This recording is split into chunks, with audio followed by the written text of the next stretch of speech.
Hey, stop right there. Don't move. Me? I'm just heading to my car. We got a call about someone acting suspicious. I was inside shopping. I have the receipt. And I'm just supposed to believe that? You can check it. It's right here. Hands visible. Don't make this complicated. Watch what happens when you assume you know who you are dealing with. A black Marine steps out of Walmart at early evening. Full uniform, one small bag, a receipt folded inside. He looks calm, quiet, and tired. He is not loud. He is not arguing. He is just walking to his car. Then a patrol unit rolls in fast and stops hard.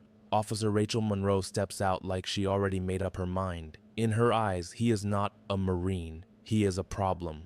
A man in uniform who should feel lucky she is even talking to him. Exactly what Officer Monroe wanted to see. But here's the question. What do you do when the suspicious guy is actually trained to stay calm under pressure? What do you do when Lance Corporal Darnell Harris knows how to document a moment, protect himself, and follow the chain of command? And what do you do when he is already doing everything right while she keeps pushing harder? Darnell was not just a shopper that day. He was walking into a public stop with witnesses, cameras, and a military identity that can be confirmed in minutes. And when the story fell apart on video, it cost the department $275,000. Before I continue, tell me this. Have you ever been treated unfairly by someone with power? Drop your answer in the comments. Now here is what matters. Officer Monroe had no idea who she was stopping. Lance Corporal Darnell Harris was 26 years old. He had served for 6 years. He was known as steady and polite. His friends said he stayed calm when others got loud. That day, he looked like any other Marine running errands. He was not in a meeting.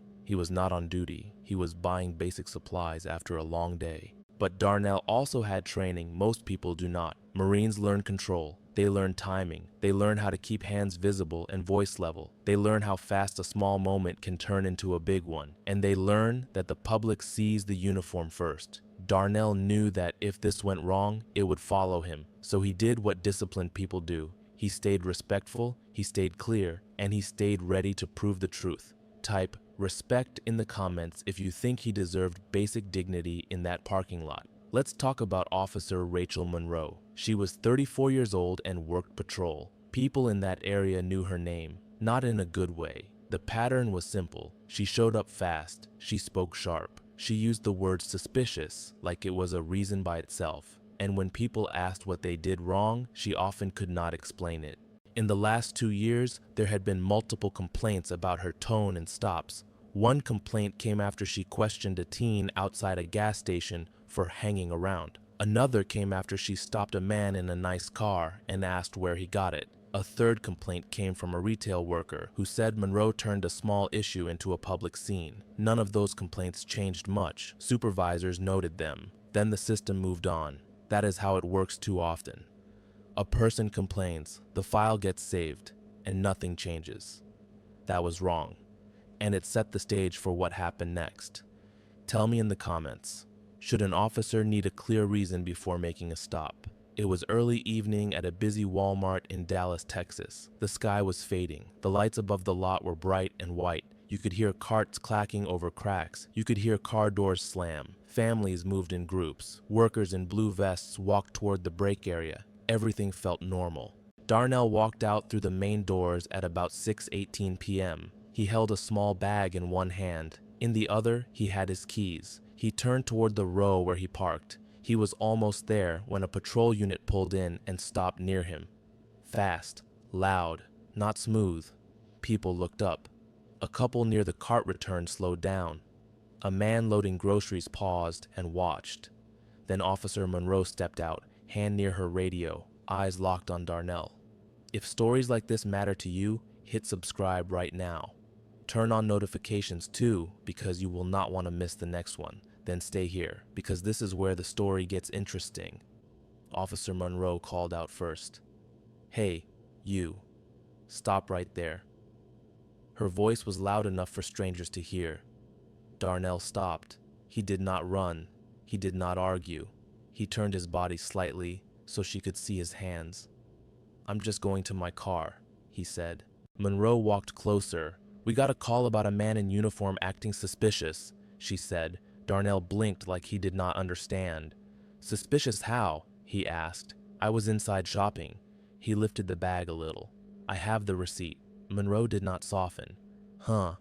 Okay, sure, she said. That dismissive tone hit hard, like she already decided he was lying. She pointed at the bag.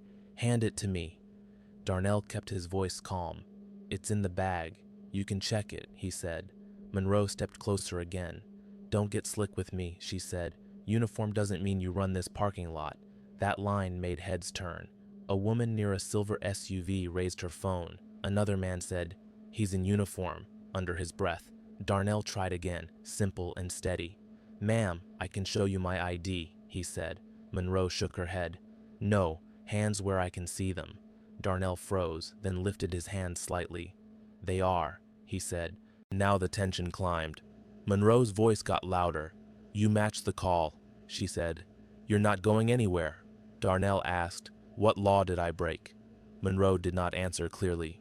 "We're figuring that out," she said. "But wait, there's more to this." A Walmart manager was already walking toward them, and 3 different phones were recording from 3 angles. Type, "Record it," in the comments if you believe cameras protect people. At about 6:26 p.m., the manager reached them. His name tag read Miguel Alvarez. He looked nervous, but he stayed professional. "Officer, what's going on?" he asked. Monroe did not look at him at first. She kept her eyes on Darnell. "We got a complaint," she said. "Man in uniform acting suspicious." Miguel looked at Darnell, then at the bag. "He just checked out," Miguel said. "He paid like normal." Monroe snapped back, "I need proof." Miguel nodded. "We have cameras. We can confirm it." That was the first crack in Monroe's story. You could see it in her posture. She shifted her feet. Her voice changed slightly. Not softer, just less sure. Darnell stayed calm. "I can show you the receipt," he said again. Miguel held out his hand, not to Darnell, but to Monroe. "Officer, I'll take you inside," he said. "We can look right now." Monroe hesitated. She did not like losing control in front of a crowd, but the crowd was already there, and the phones were still up. A woman in a red hoodie spoke loud enough to be heard. "He's doing nothing," she said. A man near the cart return added, "Show the receipt. Let him go."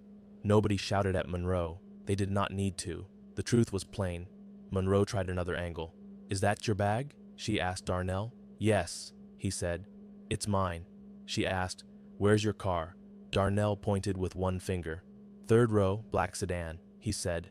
Short answers. No drama. Miguel said, "Officer, he came through register 6 at 6:12. Notice the detail. Time, register number. That is what real proof sounds like." Monroe had a call. Miguel had a record. Monroe finally took the receipt when Darnell offered it. She glanced at it fast, like she did not want to admit it looked real. Then she asked for his military ID. Darnell said, "It's in my wallet." Monroe said, "Slow." Darnell moved slow and showed it. Now you could feel the power shift. Monroe was still standing tall, but her story was shrinking. Miguel said, "If you want, I can call corporate security too." Monroe waved him off, but her face was tight. Then came the moment that changed everything. Miguel turned to one of the employees near the door. "Can you pull the video from 6:10 to 6:20? He asked. The employee hurried inside. Monroe heard that, and she knew what video means. Video does not care about tone. Video does not care about pride. Video shows what happened. 10 minutes after the stop began, Monroe's radio crackled. A supervisor was on the way. That call did not help Monroe. It meant someone else would judge the scene. Darnell stayed quiet while waiting. He did not gloat. He did not insult her. He looked forward and breathed slow. That takes strength. A lot of people would have snapped. He did not. He chose control. If you respect that kind of discipline, type Marine in the comments, and wait until you hear what the supervisor said next. At about 6:38 p.m., Sergeant Daniel Price arrived. He was older, maybe mid-40s. He stepped out and looked around first. He saw the crowd. He saw the phones. He saw Darnell standing still. Then he looked at Monroe. "What's the reason for the stop?" he asked. Monroe started talking fast. "Dispatch got a call," she said. "Man in uniform acting suspicious. He wouldn't cooperate at first." Darnell stayed quiet and let her speak. That was smart. Let the record talk. Sergeant Price asked, "What did he do?" Monroe paused. "He was lingering," she said. Miguel, the manager, spoke up. "He wasn't lingering," Miguel said. "He checked out and walked out. We have him on camera." Price turned to Miguel. "You're sure?" he asked. Miguel nodded. Register 6:12 p.m. I can show you, he said. Then Price looked at Darnell. Sir, are you okay? He asked. Darnell answered in a calm voice. Yes, Sergeant, I was just shopping, he said. I offered my receipt. Price nodded and looked back at Monroe. Did you check it? He asked. Monroe tried to save face. I'm checking now, she said. Price shook his head slightly. We don't detain people to check now when proof exists, he said. Suspicious is not a crime. That line hit the crowd like a bell, quiet but sharp. A woman holding her phone whispered, "Thank you." Someone else said, "Finally."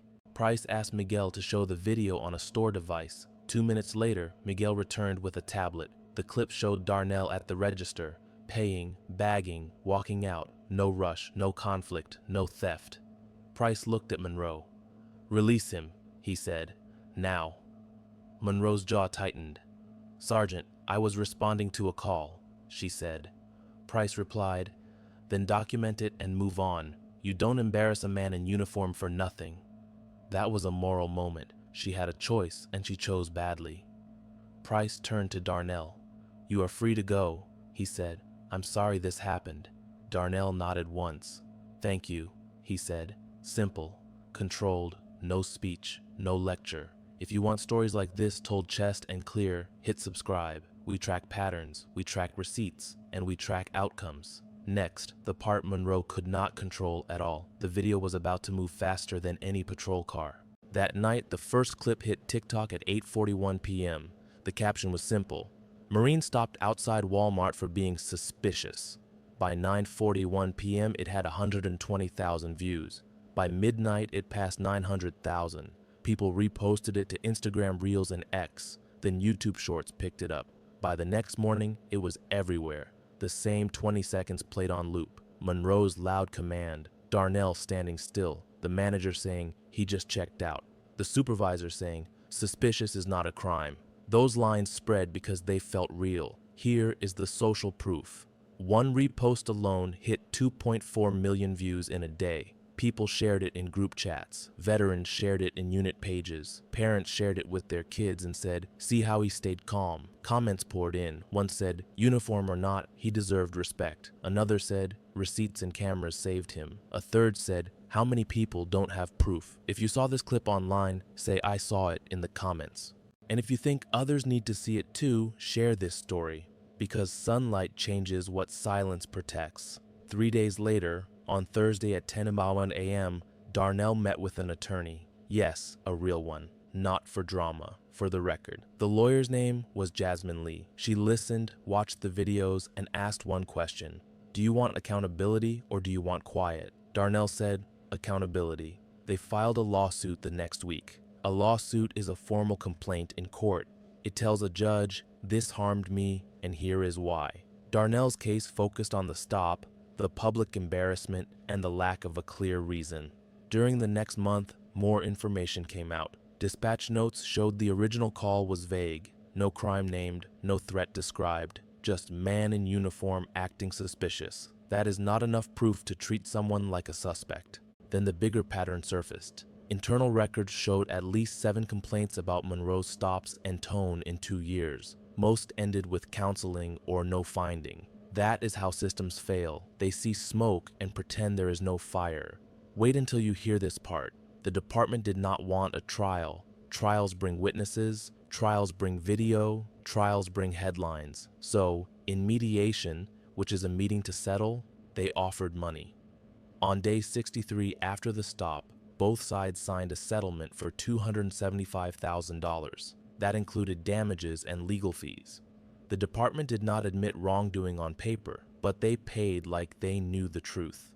Monroe faced an internal investigation. She was removed from patrol during review. The department also issued a policy reminder about stops based on vague calls. That is not the same as real reform, but it is a start. Tell me in the comments, was $275,000 enough, or should the number have been higher?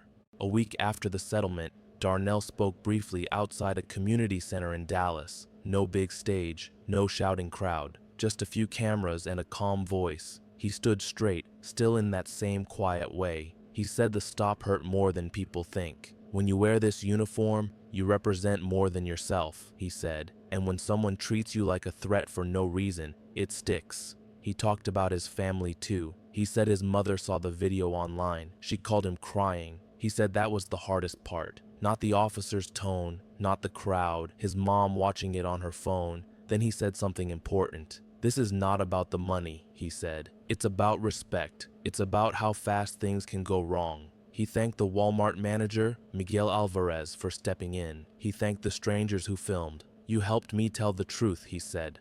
He ended with a simple request. If you see something like this, speak up, he said. Record if you can. Stay calm. Help the person get home safe. That message matters. Here is the bigger issue. Vague, suspicious calls can target anyone, but they hit black men more often. Most people do not have a receipt ready. Most people do not have witnesses willing to speak. And most people do not have a camera on them from 3 angles. Darnell had proof. That is why he got justice. The real goal is a system that does not need proof to do the right thing. So let me ask you, should suspicious be enough to detain someone? Should a Marine in uniform have to prove he belongs? Should it take viral video for basic respect? Because if we don't fix the problem, then we're just waiting for the next Officer Monroe, the next Darnell Harris, the next bad stop that ends worse. Waiting for the next person who has no receipt, waiting for the next person no one records. Comment below if you believe the officer should have faced more consequences. If you think stories like this matter, hit that subscribe button. We're going to keep exposing these stories. We're going to keep demanding better. This isn't just about one officer or one Marine. It's about all of us. See you in the next one.